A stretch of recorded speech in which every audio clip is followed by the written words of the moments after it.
Tajuk pada pagi ini ialah sambungan bicara kita pada bulan yang lepas, bukan lepas, pada 2 minggu yang lalu 3 Januari 2024. 2 minggu yang lepas kita masih bercakap tentang bagaimana Nabi SAW memotivasikan kita untuk ingatkan kematian dan ingatkan akhirat serta berhati-hati dengan urusan dunia.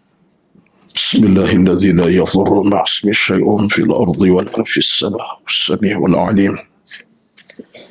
Bismillahirrahmanirrahim. La yadhurru ma'asmi syai'un fil ardi wa la fis sama' as-sami'ul 'alim. Bismillahirrahmanirrahim. La yadhurru ma'asmi syai'un fil ardi wa la fis sama' as-sami'ul 'alim. Bismillahirrahmanirrahim. La yadhurru ma'asmi syai'un fil ardi wa la fis sama' as-sami'ul 'alim. Apa khabar semua? Okey.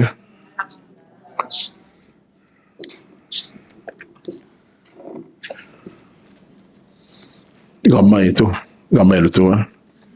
Cuma kursi kosong banyak lagi. Tak apa, biasalah tu. Kehadiran tak penting. Yang penting datang. Okey. Faham-faham lah tu. Ya? Dia betul. Saya banyak terima para jemaah yang kata, Ustaz, kami semacam seronok online, Ustaz. Jadi kesan PKP dulu menyebabkan online ini menjadi satu perkara yang diterima ramai.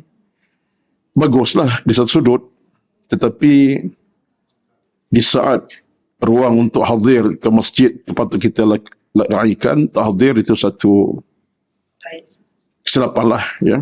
Sebab ke mana-mana pun bagi orang yang jauh tak dapat sampai atas faktor jauh, kedudukannya sakit, tak boleh nak datang, itu tak apalah, ya, untuk mereka dengar daripada jauh melalui live. Tapi orang yang ada kekuatan melangkah hadir tetap tidak akan sama dengan dia hadir dan didengar dari jauh, tak sama. Sebab langkah demi langkah ke tempat ilmu itu satu kelebihan yang paling besar dalam agama. Catatan besar pahala. Duduk dalam majlis ilmu macam dalam taman syurga dah.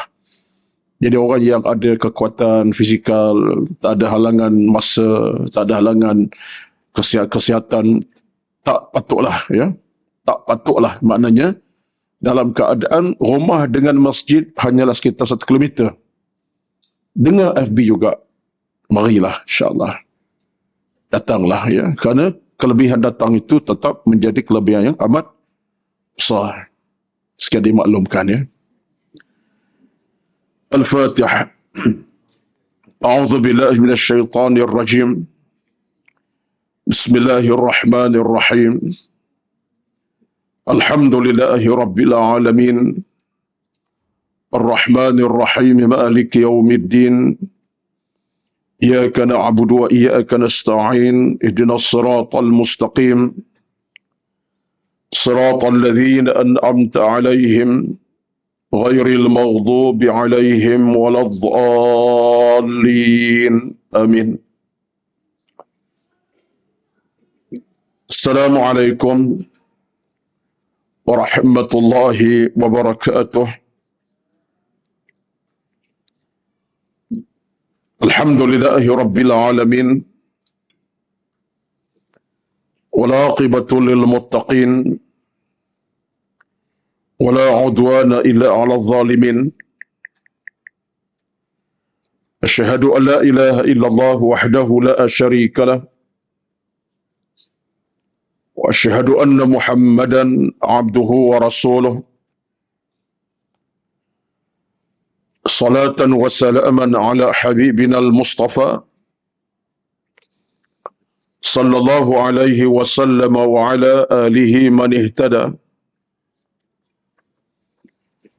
Rabbana iftah bainana wa bain qaumina bil haqqi wa anta khairul fatihin.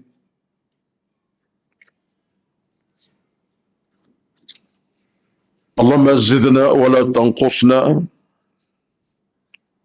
وأكرمنا ولا تهنا وأعطنا ولا تحرمنا وآثرنا ولا تؤثر علينا وارضنا وارض عنا برحمتك يا أكرم الأكرمين. اللهم أعنا على ذكرك وشكرك وحسن عبادتك يا مقلب القلوب ثبت قلوبنا على دينك وعلى طاعتك. اللهم ألف بين قلوبنا وأصلح ذات بيننا واهدنا سبل السلام. اللهم أعز الإسلام والمسلمين. اللهم انصر إخواننا المسلمين والمجاهدين في فلسطين. اللهم دمر أعداءك أعداء الدين لا سيما الكفار المستعمرين الغاصبين المعتدين.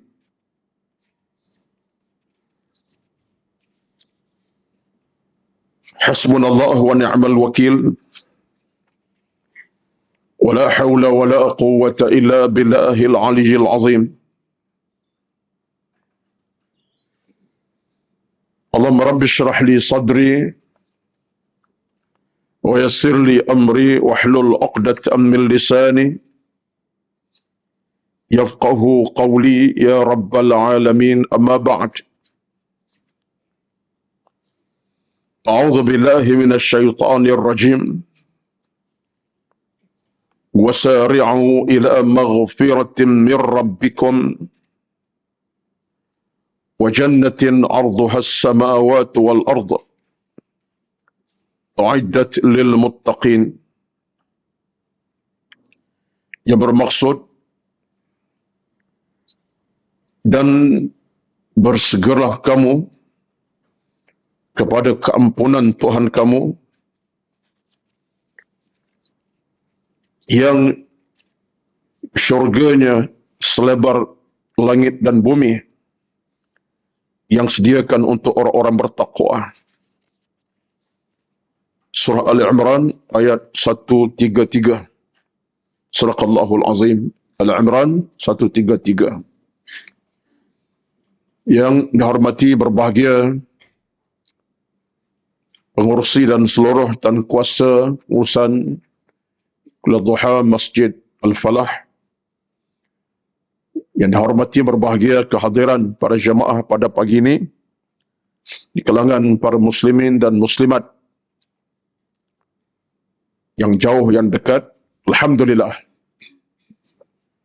Marilah sama-sama kita memulakan pengajian kita dengan penuh kesyukuran kepada Allah. Kita ucapkan tasbih subhanallah, tahmid alhamdulillah, takbir Allahu Akbar. Kita ucapkan pada Allah Subhanahu wa Ta'ala yang selayaknya kita meletakkan tanda kebesaran kepadanya, kesucian buatnya dan kepujian kepadanya Allah Subhanahu wa Ta'ala. Itulah perjalanan kita sebagai hamba-Nya. Kita sebagai manusia lemah, hina, kerdil, daif. Itulah kita manusia. Dan lebih teruk daripada itu, kita mungkin cuai. Kita mungkin gagal dalam mengurus kehidupan kita seharian sebagai hamba-Nya. Atas faktor tadilah kelemahan dan kedaifan kita. Tetapi Allah Subhanahu wa Ta'ala, sekalipun hamba-Nya begitulah keadaannya, Allah sentiasa menanti-nanti daripada hamba-Nya. Siapa yang ingin kembali kepadanya, kembali kepada semula dengan taubatnya, istighfarnya dan sebagainya. Ini menunjukkan betapa besarnya anugerah Allah buat hamba-Nya, sekalipun dalam kelemahan kita, kedaifan kita, kecuaian kita, Allah tak pernah melihat hambanya dengan pandangan sinis, kerdil, bahkan Allah besarkan peluang-peluang kepada kita semua. Ayat saya bacakan tadi sekira mukadimah penting yang mungkin kita dah baca acap kali surah ayat tersebut, Al-Imran 133. Tetapi kalau kita amati, cermati, fahami, tadabbur maknanya secara sepintas lalu, Masya Allah, Alhamdulillah, Subhanallah, begitu sekali harapan Allah kepada kita. Ar-Raja, Allah mengharapkan daripada kita sesuatu.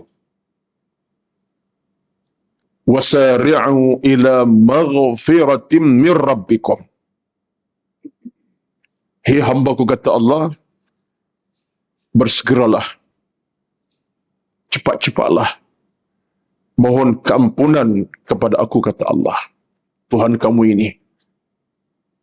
Cepat-cepatlah mohon keampunan atas dosa kamu, kelemahan kamu, kecuali kamu, minta ampunlah. Aku Tuhan kamu yang sedia menerima kamu kembali bila-bila masa. Allah beri jaminan lagi kepada kita. Bukan setakat diberikan keampunan, Allah beri jaminan. Wa jannatin arduha as-samawati wal ard. Yang menanti kamu nanti syurga seluas langit dan bumi, bahkan lebih lagi besarnya syurga tersebut. Tempat kediaman kamu untuk kamu duduk, istirahat, seronok, santai dalamnya. Peluang itu Allah bagi kepada hambanya. Syurga uiddat lil muttaqin, Allah persiapkan untuk hambanya bertakwa. Kalau kita renung ayat ini, banyak benda kita boleh ambil tadabbur maknanya. Yang pertama, Allah tidak nak kita gagal dalam urusan hidup ini. Allah nak kita beruntung dan berjaya. Yang kedua, Allah nak kita dalam keadaan diampunkan dosa-dosa kita, sebesar mana pun dosa kita buat. Allah tak nak kita datang kepada dengan dosa yang bertepek-tepek. Dosa yang dipikul, tak nak. Allah sedia ampunkan sebesar mana pun dosa kita lakukan. Mana kita datang hati yang bersih. Dosa diampunkan Allah sebesar mana pun dosa kita. Yang ketiga, Allah beri kita peluang segera sebelum diambil nyawa oleh Allah Subhanahu wa taala. Bersegera. Jangan tangguh-tangguh. Dalam soal ilmu, jangan tangguh.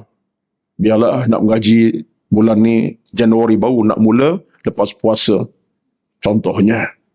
Lepas Ramadan bila? Bulan 5 jawabnya.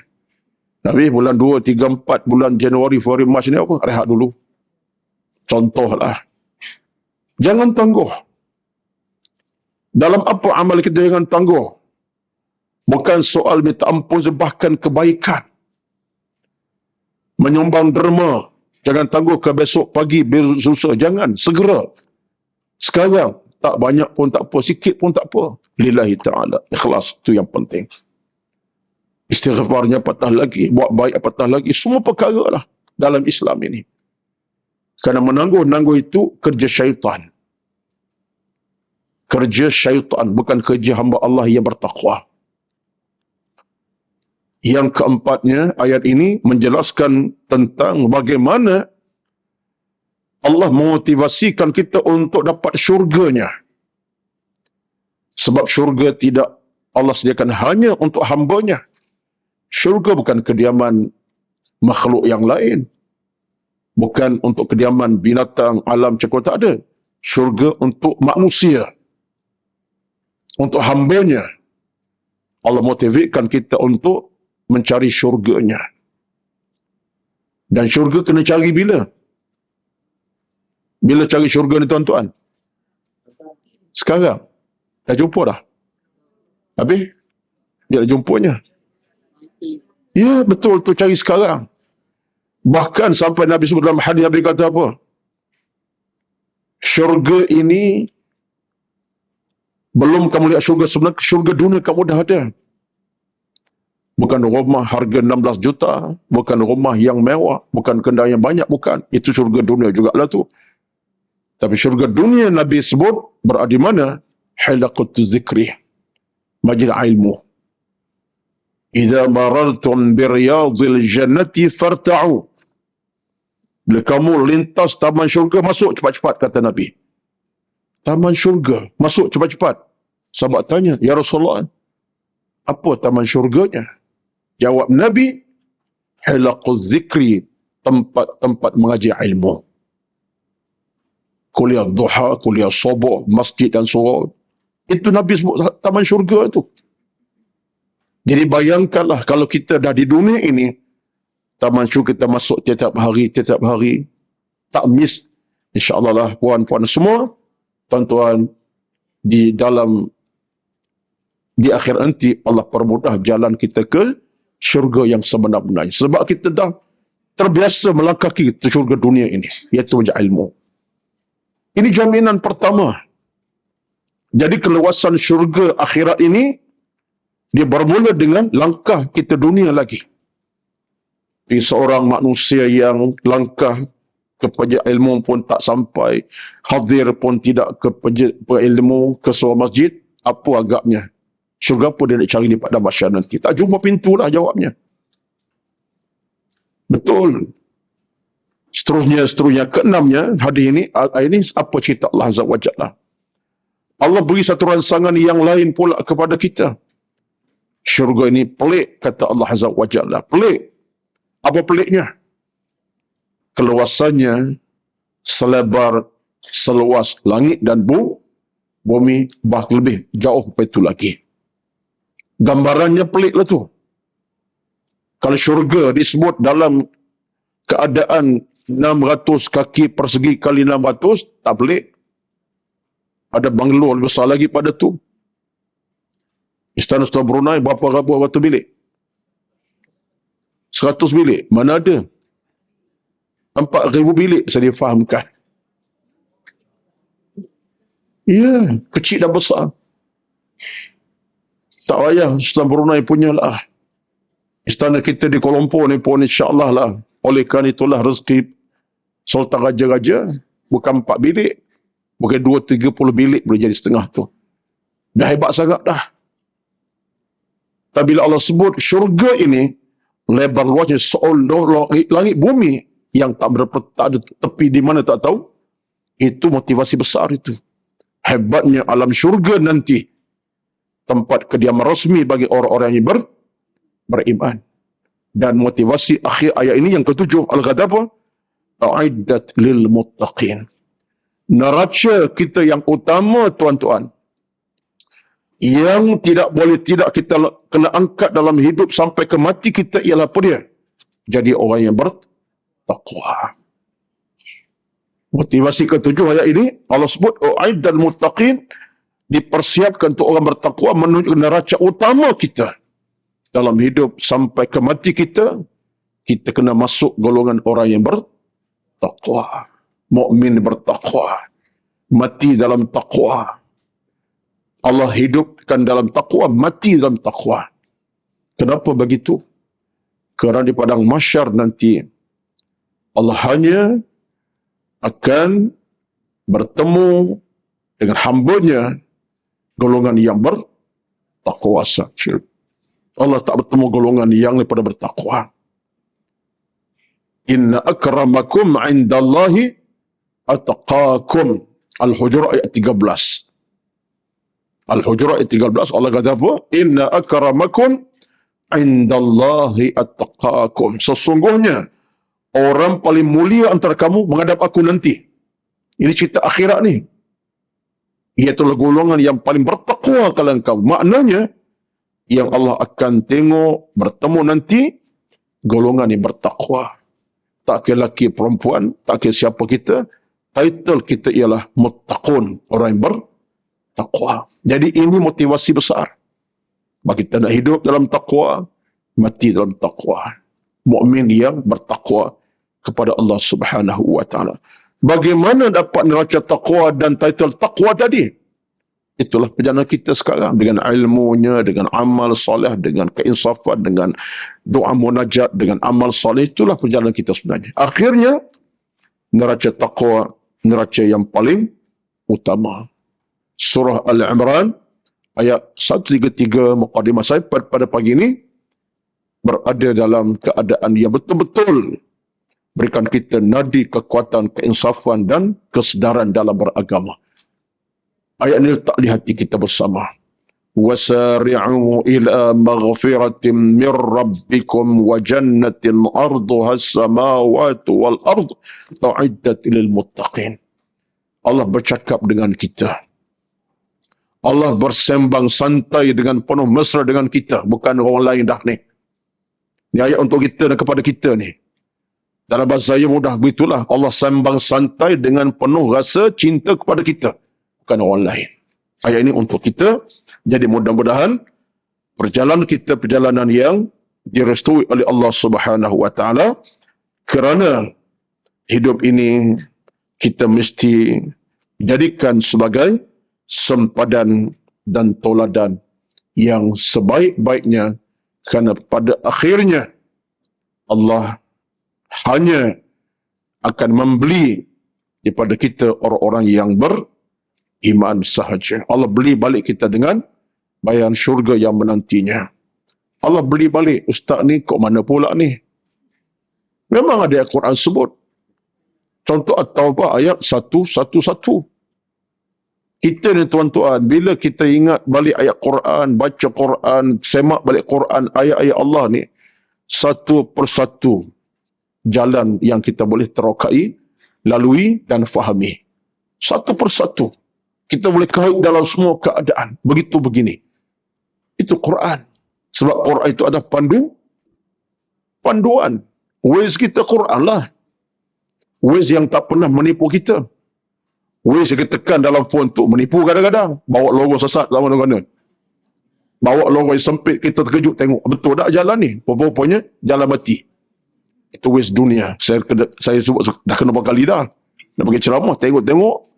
Ke kubur akhirnya. Aku nak ceramahkan masjid ke kubur. Lorong kubur. Jadi itu Waze dunia. Waze Al-Quran tak pernah sesatkan kita. Waze Al-Quran, dia bawa kita ke lorong hidup yang betul. Menyedarkan kita, insafkan kita, dan jamin kepada kita jalan hidup yang sejahtera. Contoh ayat At-Taubah 111 juga Allah sebut kepada kita. Inna Allah ashtara minal mu'minina anfusahum. Sambung sikit. Mengaji lama dengan Ustaz Nizam ni. Ya, tadabbur Quran berapa habis? Habis surah berapa dah? At-Taubah dah habis lah dengan dia. Patut tak ingat pun. Kau tanya Al-Am tak tahu juga, tak tahulah. Tuan-tuan sekalian. Dalam At-Taubah surah ke-9 Allah kata apa? Inna Allah ashtara minal mu'minina anfusahum wa amwalahum bi anna lahumul jannah. Allah beli daripada orang beriman jiwa raganya, harta benda dengan bayaran syurga. Allah beli kita dengan cashnya syurga. Hak masuklah ke dalam syurga dengan sejahtera. Itu cara Allah beli kita dengan bayaran syurga melalui amal kita, iman kita, harta benda kita. Itu modal kita. Batu modal dalam agama ni, kalau ada orang kata susah nak cari, susah nak usahakan, tak betul. Yang susah modal kita menjaga susah. Nak dapat modal 10,000 bukan mudah. Nak pinjam adik-beradik, dia pun tak ada kekayaan mana. Dan tangan kawan pun kedekut bin bakhil. Kita pun pernah hutang tak bayar contohnya. Nak minta bank tak lulus sebab apa, tak cukup syarat. Akhir pening kepala situ. Nak bermodal 1,000 untuk buka perniagaan. Sumber kadang-kadang sempit. Nak minta hutang orang tak bagi, minta adik-beradik pun tak bagi. Tetapi modal dalam agama susah ke mudah? Mudah. Sebab Allah kata apa? Modal kamu ialah beriman pada Allah dan Nabi dengan harta benda kamu. Apa yang susahnya? Yang susahnya kita susahkan diri kita. Modal kita tidak susah dalam agama. Tuan-tuan, modal tuan-tuan dalam agama apa dia? Bangun pagi-pagi, ambil wuduk, hampas jadah, 2 rakaat. Itu modal itu. Bangun pagi-pagi, baca Quran, 2-3 ayat, 1 surah. Itu modal tu. Dalam koci ada tak banyak 10 sen, derma, ikhlas, modal. Bangun pagi-pagi, melangkah ke masjid, berjalan kaki setengah kilometer, mungkin 1 kilometer perjalanan kenderaan. Modal tu. Duduk dalam majlis ilmu 1 jam, dengar sambil celik, tak celik. Modal juga. Sebab duduk dalam majlis ilmu. Jadi siapa yang kata modal agama ni payah? Bahkan modal dalam Islam ini, semuanya percuma dan terbuka. Kamu nak ke tak nak? Kita nak ambil wuduk, nak sembahyang duha sehingga di masjid. Tak ada masjid letak satu iklan, tak ada masjid Falah tak. Siapa nak wuduk, kena bayar RM10. Kena bayar 10 sen nak wuduk ni. Tak ada. Masuk je. Buka paip air, jangan bazir sudahlah. Wuduk, sembahyang sunat duha 2 rakaat. 10 minit tak sampai. Modal terbuka. Nak istighfar sepanjang masa waktu. Itu modal kita. Walaupun tak ada wuduk. Dalam hadas pun, tak ada masalah istighfar. Astaghfirullahalazim. Modal sebab dalam agama ini, modalnya terbuka dan percuma.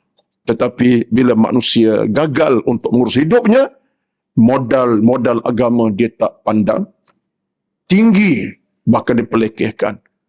Sebab dia nampak modal tu dalam kerangka dunia. Tak betul. Batu Allah sebut dalam ayat yang lain. Pula dah. Ustaz, hari ni Ustaz cerita batizat. Ini perangai saya macam tu lah. Muqaddimah saya panjang sikit. Sebab kita datang untuk beri nasihat, bimbingan, sama-sama kita nak faham. Saya pun sama. Saya bercakap daripada hati saya ni. Untuk saya juga, bukan orang lain. Rugi saya bercakap untuk orang. Saya bercerita, saya kena ambil ingatan juga.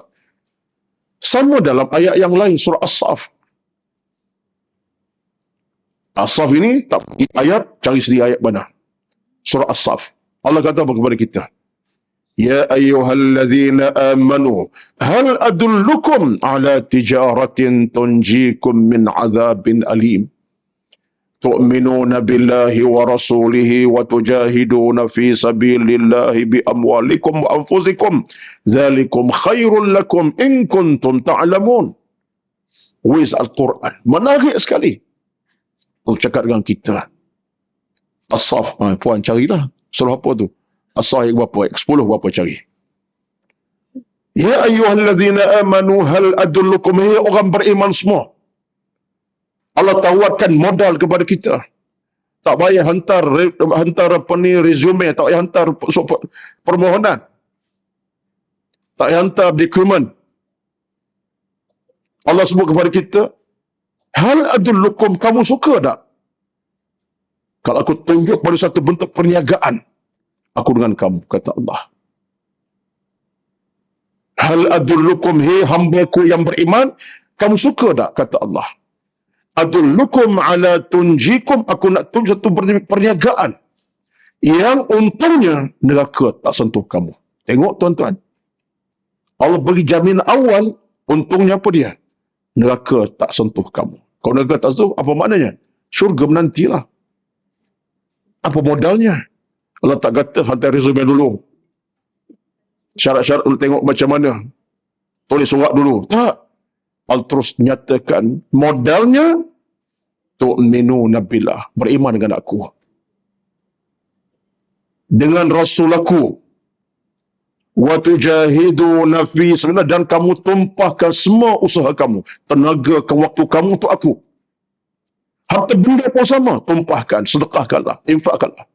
Tengok kata Allah, modalnya beriman dengan Allah, Nabi sekali, kemudian dengan harta benda mas tenaga. Ini modal terbuka. Jadi semua ini tuan-tuan merangsang kita untuk kita faham betapa besarnya nikmat beragama ini.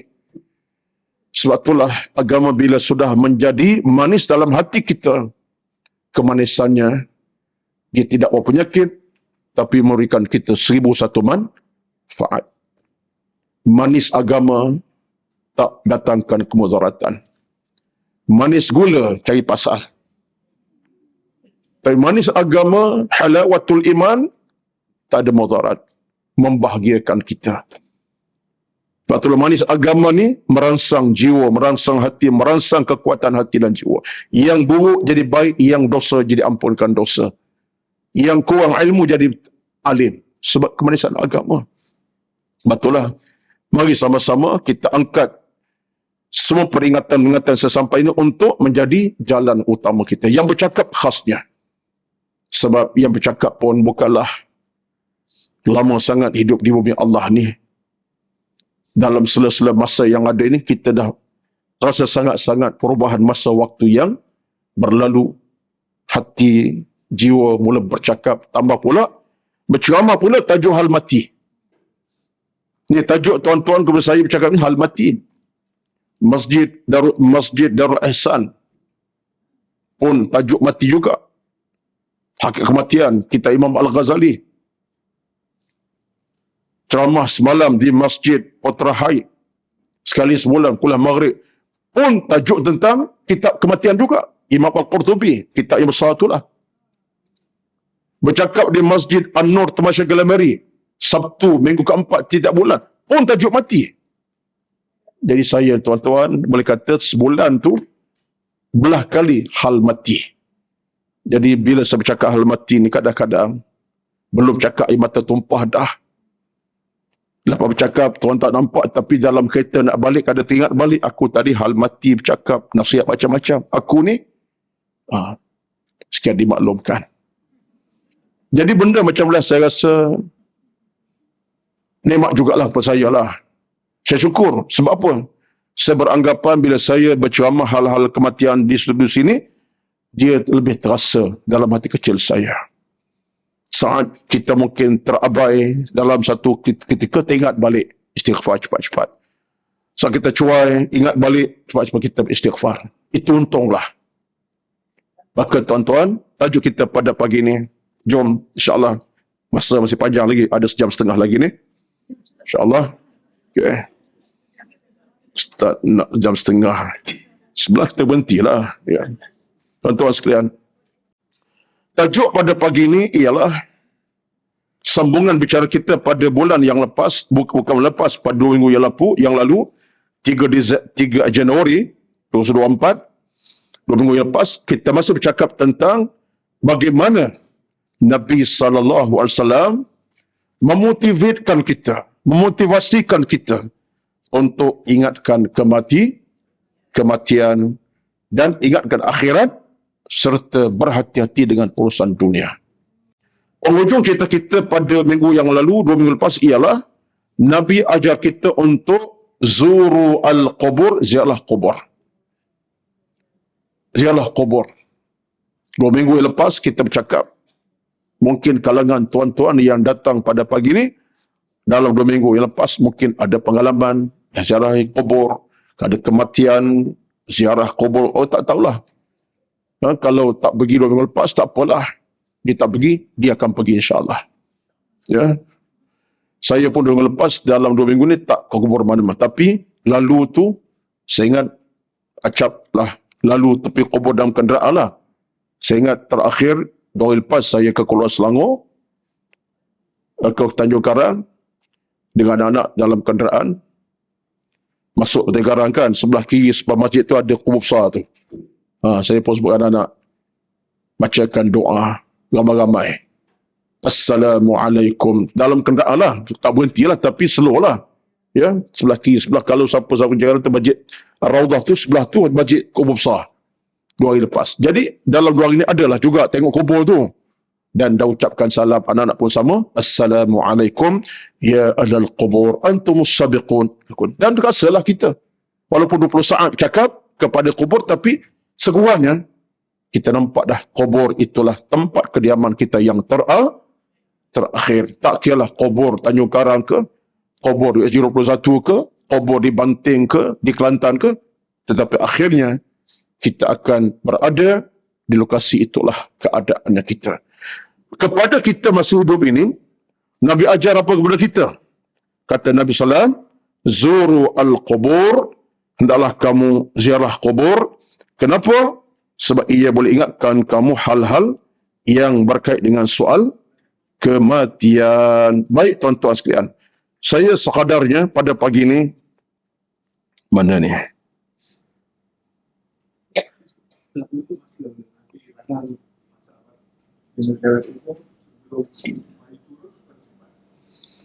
Larangan Nabi kita sebut dalam kelas yang lepas. Pada awalnya Nabi larang, nahaitukum an ziyaratil qubur. Nabi larang semasa keadaan masyarakat tidak terkawal emosinya, perangai dan sikapnya yang tak boleh terima kematian. Meraung, meratap, sampai carikan baju sampai meraung meratap, Nabi larang. Satu. Yang kedua, berlaku percampuran sejak jahiliah. Orang lelaki perempuan bercampur di pun. Nabi larang pada masa itu. Tetapi, bila datang ayat-ayat tentang soal kematian, kemudian, itu zaman Madinah, Madaniyah, bila dah sampai satu ayat Quran turun tentang kematian, Allah perintahkan ingat kemati. Kullu nafsin dha'iqatul maut, tiap nyawa akan mati. Dalam Quran pun sebut bagaimana kematian akan datang kepada kamu. Aynama takunu yudrikumul maut walau kuntum fi buruj musyaddad. Nisa 78. Ayat dah turun banyak tentang hal kematian. Bila masa itu dah turun, Nabi pun tengok orang dah mula faham. Sahabat ada mula faham. Orang ramai dah faham bahawa kematian satu benda yang tabi'i. Mereka dapat kawal perasaan. Yang dulu cari baju sampai menangis, meratap, tak boleh terima kematian. Ialah bila wahyu turun, Nabi dengan masyarakat, Nabi ajarlah cara hadapi kematian. Akhirnya, itulah saat ketika Nabi kata kepada kita, kuntu nahaitukum an ziyaratil qubur. Dulu aku larang, sekarang ini, fazuru al-qubur fa innaha tudzakirukumul maut. Tengok, tapi dia bagi syarat. Syarat Nabi kata apa? Ini hadis Muslim. Dan saya nak sentuh sikit pada pagi ini, belum kita lanjut ke perbincangan. Nabi syaratkan, ziarah kubur, syaratnya apa? Fa innaha tudzakirukumul mauta. Ziarah kubur untuk ingatkan kematian. Maka tengok cara Nabi angkat cerita ziarah kubur, tujuannya murni. Bila kamu pergi ke kubur, tengok situasi kubur begitu begini, jauh kamu dekat kepada agama. Kamu akan ingat kematian akan datang. Hari ini yang meninggal ayah kamu, besok kamu. Hari meninggal saudara kamu, besok kamu. Bermakna datang ziarah kubur untuk tujuan ingatkan kematian. Bukan semata-mata ziarah biasa, seronok santai, makan minum. Itu dilarang Nabi SAW. Jadi maknanya Nabi ikat ziarah kubur dengan ingatkan kematian. Sebab itulah maka dalam hal ini, itu dia. Terima kasih yang bertanya, sahabat kita bertanya. Baik, sebab itulah dalam hal ini, sikit minta maaf, ada nota depan saya ni, memetik nota. Ya, sebab saya pun tak boleh cakap, mereka ada nota. Nota tak ada, saya pun tak boleh cakap, tuan-tuan sekalian. Sebab itulah dalam hal ini, kita nak tengok adab ziarah kubur. Ya, ziarah kubur satu di antara perkara yang boleh mendekatkan kepada Allah dengan ingatan kepada kematian. Apa adab ziarahnya? Yang pertama, antara adab ziarah kubur ialah ucapan salam kepada ahli kubur yang telah pergi meninggalkan kita. Baik mereka itu kawan kita, rakan kita, bahkan hatta bukan keluarga kita. Ucapkan salam, sejahtera. Adabnya yang pertama ialah ucapkan salam dengan harapan mudah-mudahan ahli kubur dalam kebaikan. Doa orang masih hidup itu perlu kepada si mati. Sekadarnya apa?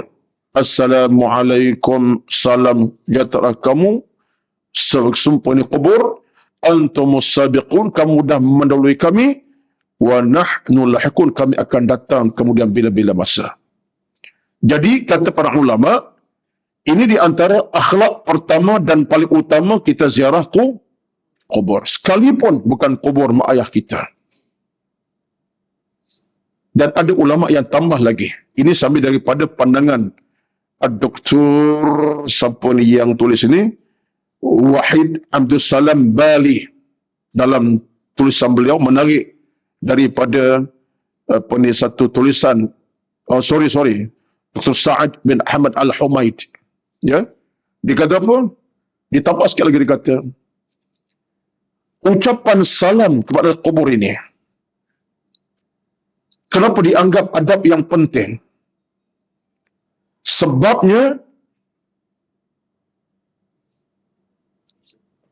ahli kubur sentiasa menanti-nanti kebaikan orang masih hidup. Tak kira mati lama mati bau.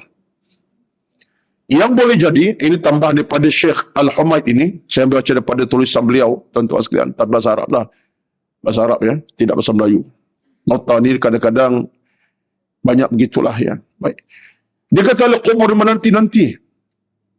Yang boleh jadi, antara penghuni kubur itu ialah mungkin seorang ayah, seorang ibu yang anaknya tak ziarahi, yang keluarganya tak ziarahi, tapi dengan sebab ada orang datang, sekali bukan keluarganya, maka mereka juga menikmati kelebihan ucapan salam itu sendiri, iaitu keselamatan.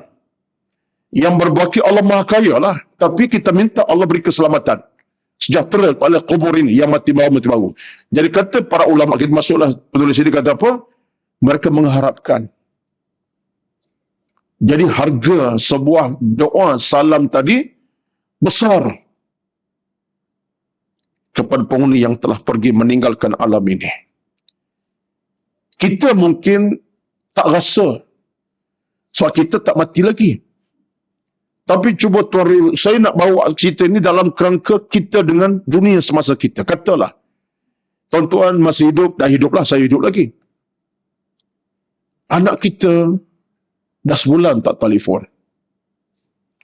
Anak kita dah 3 bulan tak call contohnya. Jarak dengan kita bukanlah dekat, jauh lah ni maksudnya. Hatta kalau dekat tak ziarah kita.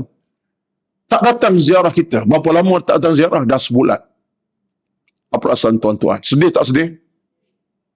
Kalau tak sedih, bohong lah. Tak ada apa Ustaz, saya tak rasa sedih. Itu pembohongan yang paling besar sekali.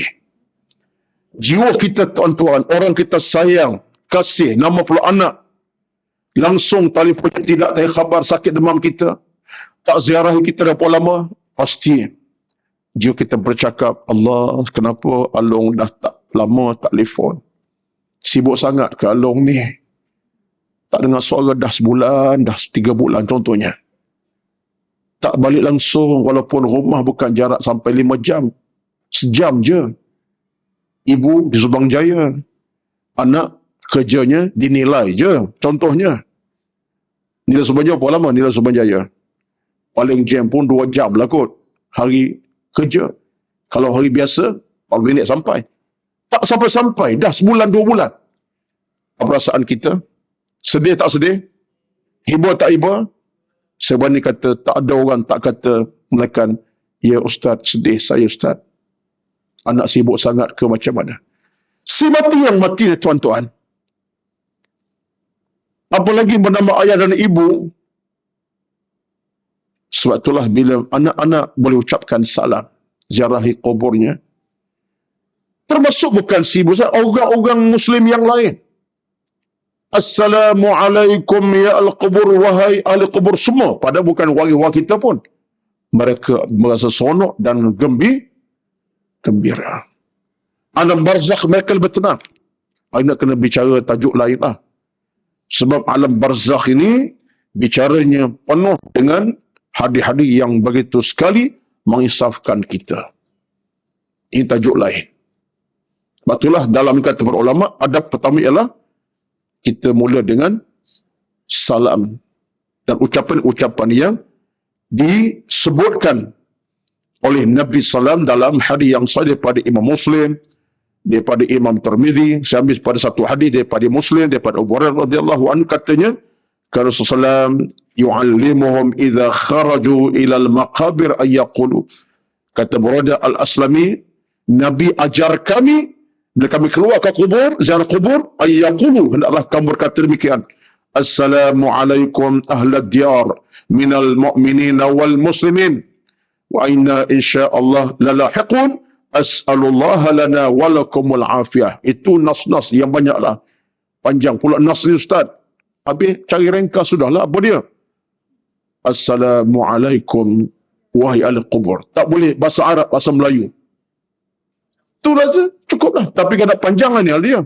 Assalamualaikum ahlad diyar minal mu'minin wal muslimin wa inna insyaallah lahiqun as'alullah lana wa lakumul afiyah. Penghujungnya, aku mohon pada Allah, kamu dalam keselamatan, aku keselamat juga. Aku selamat, kamu dalam keselamatan. Jadi ini semua menunjukkan di antara adabnya. Adab yang kedua dalam ziarah kubur ialah kita hadir dalam keadaan untuk mengambil ingatan tentang kematian. Mendatang kita bukan untuk seronok santai, tapi untuk ingatkan bahawa kita juga akan mati. Adab ketiga, di samping doa memulakan dengan ucapan salam itu, juga disebut dalam hadisnya, Nabi SAW ajar kepada ad-du'a lil mayyit. Doa kepada orang telah mati. Khususnya bila kita ziarah siapa? Keluarga kita sendiri yang dah meninggal, siapa mak ayah kita.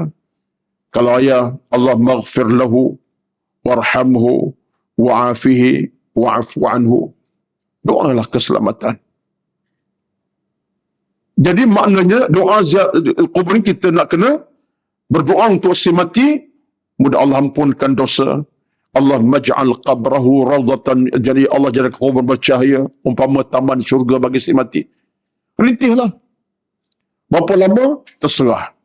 Tetapi kata para ulama, kubur bukan tempat kita berlama-lama.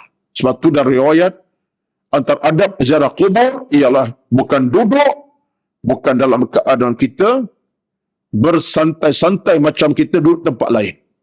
Itulah di antara adab ziarah kubur yang saya pegang sampai hari ini ialah al-wuquf, berdiri. Bukan duduk. Tapi ada orang sebut, Ustaz, ada orang partikar duduk. Ialah kalau dalam keperluan tertentu. Untuk tempoh yang tertentu. Contohnya, kita boleh terimalah juga bila hari kematian, jenazah dikebumikan. Kata kadang-kadang ada makcik-makcik yang dah tua, maknya, adik-beradik yang tak boleh lama berdiri. Sekadar itu tak ada masalah, hampa tikar duduk. Untuk tujuan yang tertentu, sekejap. Dia bukan duduk dengan meratib, zikir, baca Quran sampai habis 2 juzuk. Bukan. Bukan. Sekadar itu tak ada masalah. Tetapi dalam sunnah Nabi SAW, diriwayatkan Nabi bila sampai masuk kubur Al-Baqi' ke, Al-Ma'la' ke, Nabi yaqif, Nabi berdiri, wala yajlis, Nabi tak duduk. Betullah kita dilarang. Sampai ada ulama yang kata menghormati kubur si mati, jangan duduk atas. Kalau kubur tu ada apa, ada apa ni, ada kepuk bagi kepuk kan. Tak boleh duduk. Sekalipun kita datang untuk baca doa kepada mak ayah kita, nampak ada kursi sebelah, kita duduk. Tak boleh. Batu berdiri. Bukan tempat untuk duduk. Betul kubur orang Arab ni, baik di Ma'la, baik di negara Arab, khusus di Saudi lah, saya dulu bagi Saudi, kepuk-kepuk tak ada. Dia kepuk ni antara tradisi orang Melayu semenjak lama, dengan kepuk yang cantik, kemudian diwarnakan, dihiasi pula jadi binaan. Ini semua merupakan di antara benda-benda yang di luar daripada konteks syariat agama lah. Tapi kita nak sebut macam ni, orang marah. Ya, Ustaz, kita kepuk tu bukan apa, nak tanda. Saya kata mudah saja. Kalau kepuk dalam tujuan untuk tanda, boleh kita terima. Tapi kalau dihiasi dengan semacam satu binaan, macam satu rumah tertentu, dipersiapkan pagar, ini semua tidak dalam sunnah kubur. Betul. Yang sekadar kita boleh buat ialah letak batu nisan yang sekadarnya. Itu dibolehkan. Dan kerangka untuk ingat siapa kubur ni, tulis nama sekadarnya. Boleh, tak masalah. Tapi kalau seperingkat bina-binaan, dia saja kubur tu, pergi jauh nampak macam rumah. Kubur dia. Tak betul sebenarnya. Benda macam sensitif masyarakat. Payah nak sebut. Tapi kerana itulah amalan lama kita dalam masyarakat orang Melayu khasnya. Ini apa ni? Tak, bid'ah saja. Dia betul isu lain dah. Bisa bercakap tuan-tuan, adabnya begitu dalam agama kita. Baik. Kita yang itu macam Allah maghfir li dhunubi wal walidayya. Yang nabi kalau masih hidup kan macam ni. Allah maghfir li wal walidayya. Okey. Okey. Jangan ingat apa hidup. Saya tak dengar saya banyak ajar macam tu.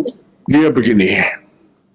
Kalau doa bersifat Allah, ya Allah ampunkan dosa-dosaku ibu bapakku, dia ada dua makna yang tersirat, lagi tersurat. Yang pertama, dia juga babitkan orang masih hidup. Macam kita. Allah maghfirli, ya Allah ampunkan dosaku. Ya aku hiduplah ni. Kalau aku dah mati, orang minta ampun aku balik. Anak-anak ke segala ayah. Arti dalam satu makna, bila kita sebut Allah maghfirli wali walidayya, ya Allah ampun dosaku dan maaf aku. Termasuklah juga bapa masih hidup. Tidak salah. Kita minta Allah ampunkan dosa siapa, mak bapak kita masih hidup, tak salah. Mak kita masih hidup, ada kampung. Sebagai satu pengharapan, moga-moga Allah rahmati bapa kita dengan ilmu yang kurang, kesilapan sebagai manusia ada, sebagai anak yang salah. Ya Allah ampunkan dosa aku ni tahu aku ni banyak dosa. Kemudian, wali walidayya, ya Allah ampun dua dosa kedua bapa aku masih ada. Tak salah. Tak salah. Itu satu makna. Makna yang kedua, untuk orang telah mati. Contohnya, mak dah mati, ayah dah mati. Kita sebut, Allah maghfirli untuk aku yang masih hidup. Aku yang dosa. Wali makna kepada bapa aku telah pergi. Jadi, maksud doa tadi dalam dua keadaan yang berbeza.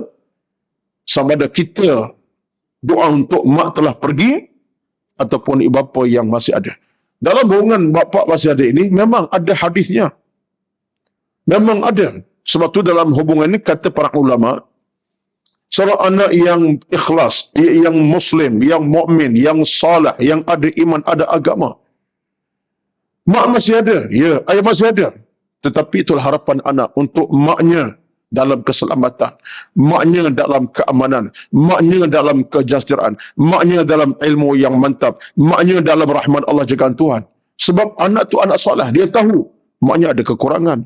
Mak-mak kita ni, kita boleh anggap tak salah. Mak aku ini manusia, ada kelemahan, ada dosa, kesilapan. Betul tak betul macam tu? Betul tanggapan sebab kita tahu. Sebab itulah dalam harapan kita kepada Allah, ya Allah, mak aku ini hamba-Mu, ya Allah.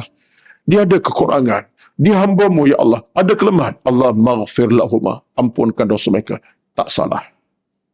Cuma ada ulama yang kata ini, pandangan ini, kalau saya nak tengok daripada tulisan ini, banyaklah. Ada yang kata daripada Ibn Abbas radhiyallahu anhuma, lebih aula ni kata-kata lebih aula ni bahasa Arab. Lebih utama bila mak kita meninggal dunia, jangan tinggalkan ucapan mohon keampunan kepada ibu ayah telah pergi. Khasnya anak yang salah, anak yang ada iman, jangan tinggal. Sebab apa jangan tinggal Ibn Abbas? Ini satu riwayat lah. Disebut Ibn Abbas radhiyallahu anhuma, sebab bila ibu telah meninggal dunia, mak telah meninggal dunia, ayah telah meninggal dunia, harta mak yang paling besar ialah anak yang salah. Harta ibu yang paling besar anak yang salah. Sebab tu anak yang soleh, anak yang baik, ada akhlak pekerti yang baik, dia tak lupa untuk minta kepada Allah Azza wa Jalla keselamatan buat ibunya. Itu harta kepada si mati. Ini hadis sebenarnya. Ibn Abbas disandarkan kepada hadis Nabi, daripada Imam Muslim pun, Imam Ahmad sebut, sabda Nabi SAW, dalam hadis yang semua kita tahu, "Idza mata ibnu Adam inqata'a amaluhu illa min thalathin." Bila orang tu meninggal dunia, akan putus semua perkara, kecuali tiga tak putus. Salah satunya apa dia? Waladin salihin yad'ulah, anak salih berdoa. Doa apa tu? Kalau ada ayah meninggal dunia, doa ampunan lah. Doa apa lagi? Takkan doa, ya Allah hidupkan mak aku balik, itu mengarut. Ya Allah berikan ayahku nyawa kembali, itu mengarut. Maka anak soleh doanya satu lah di antaranya lah. Ya Allah sejahterakan mak aku, ampunkan dosanya, rahmatilah dia, kubur bercahaya. Jadi kata para ulama, hadis ini satu hadis yang begitu sekali menekankan wajib, bukan wajib lah, tapi secara qat'iynya wajar dan patut anak tadi berterusan dalam berdoa kepada mak bapak. Itu satu. Dah puan bertanya tadi, saya ingat satu lagi di antara ungkapan yang menarik daripada guru-guru kami masa belajar dulu. Dia kata apa? Dia kata, saat kita doa kepada mak bapak kita, tanpa henti, tak kita cuai dalam mohon pada Allah keampunan, sikit-sikit Allah maghfir lahum, sikit-sikit Allah maghfir laha, sikit-sikit Allah maghfir lahum. Contohnya, ingat kata guru kami, kebaikan kita buat tadi, boleh jadi itu rezeki kita untuk kita sendiri nanti. Sebab siapa? Anak kita nanti. Dia tahu maknya dengan atuknya tak pernah lupa nak berdoa. Dia dengar tu. Mak lepas solat, Allah maghfir laha untuk atuknya. Anak pula faham doanya untuk itu atuknya. Satu hari akan datang, kata guru kami, kesan besar. Kita telah pergi, anak kita tak lupa untuk ungkapkan benda sama. Tengok, dia warisan tu datang. Sebab itulah jangan kita abaikan hal ini. Kalau kita contohnya tadilah, dengan mak ayah doa tidak, anak kita jangan tunggulah doa dia satu hari akan datang.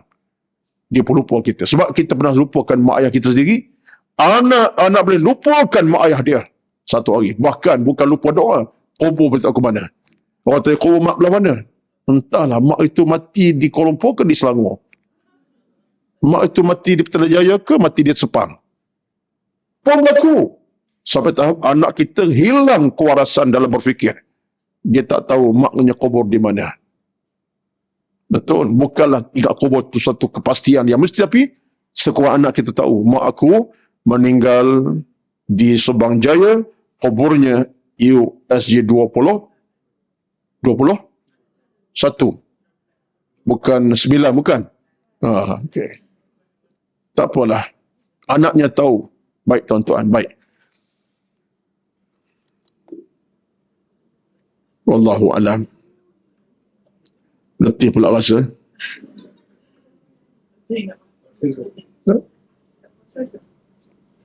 Nampak muka puasa ke? Tak puasa sebab semua. Tapi taklah batuk. Ya mujur tak batuk hari ni. Terakhir. Budak baca yang sebuah orang baca Al-Quran sebuah. Mengupah orang baca Quran kubur. Ini amalan tradisi masyarakat Melayu. Amalan tradisi. Amalan tradisi orang Melayu kita semenjak lama dan setengah tempat kekal sampai hari ini. Tunggu kubur 7 hari 7 malam. Dan bila sampai waktu makan, hantar makanan. Tak cukup kambing golek, kan bakar. Makan malam di kubur. Jadi kesimpulannya, ini amalan langsung tak ada dalam sunnah Nabi sallallahu alaihi wasallam. Tradisi yang ianya bercanggah dengan sunnah Nabi sallallahu alaihi wasallam. Dulu memang kita tengok biasa. Saya dulu pun di kampung 7 hari di kubur, malam cerah, baca Quran 30 juzuk di wakafnya.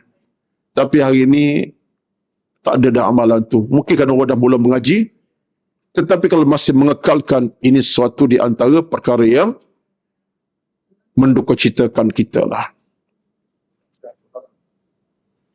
Nak kata haram, saya tidaklah mufti, tapi benda ini satu bid'ah yang agak dalalah, sesat. Itulah tuan-tuan dirahmati sekalian, saya sentiasa sebut di mana-mana, seorang yang telah meninggal dunia, kalau namanya ayah dan ibu, anak-anak, tolong berbakti pada mereka. Anda adalah anak yang ditinggalkannya. Lepas solat, bacalah doa 2-3 patah. Ada rezeki lebih sikit, berilah sedekah derma. Niat. Allahu Akbar sampai. Sebab itu semua ada hadis yang Nabi sebut kepada kita. Tak perlu berharap orang. Nampak orang baca Quran, panggil budak baca Quran untuk mak saya 30 juzuk, 2 malam, terserik contohnya. Anda sendiri patutnya buatlah kebaikan. Dalam soal sedekah derma, hadis jelas tak ada masalah untuk sampai kepada semati. Cuma bila sebab baca Quran sampai tidak, ulama kita khilaf dalam hal ini. Baca Quran 1 juzuk, niat pahala untuk mak sampai tidak, ulama khilaf.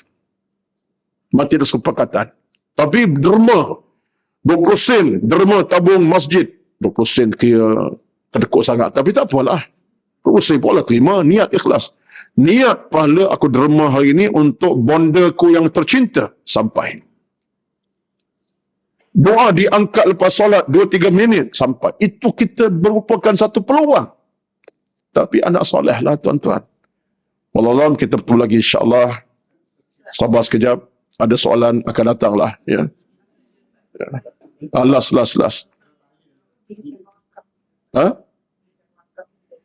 Ya pun sama. Wakaf, kita ambil peluang wakaf. Hari ini setengah masjid. Di tempat saya tu, saya duduk di Melayu Subang, tapi sebelah saya tu Sultan Pusat Perdana. Baru ini melancarkan untuk buat decoration masjid. Niat wakaf satu bahagian. Itu peluang juga tu. Ambillah satu wakaf, katalah satu bahagian wakaf RM20. Niat pahala sampai. Wallahu a'lam. Yang berbaki, saya ingat kita akan sentuh nantilah insya-Allah. Okey, wallahu a'lam. Bismillahirrahmanirrahim. Alhamdulillahi rabbil alamin. Wassalatu wassalamu ala sayyidina Muhammad wa ala alihi wa sahbihi ajma'in. اللهم إنا نسألك رضاك والجنة ونعوذ بك من سخطك والنار. اللهم إنك عفو كريم تحب العفو فاعف عنا يا كريم. اللهم اغفر لنا، اللهم اغفر موتانا من المسلمين والمسلمات. اللهم اغفر لهم وعافهم واعف عنهم وأكرم نزلهم ووسع مدخلهم ونقي خطاياهم كما ينقى الثوب الأبيض من الدنس.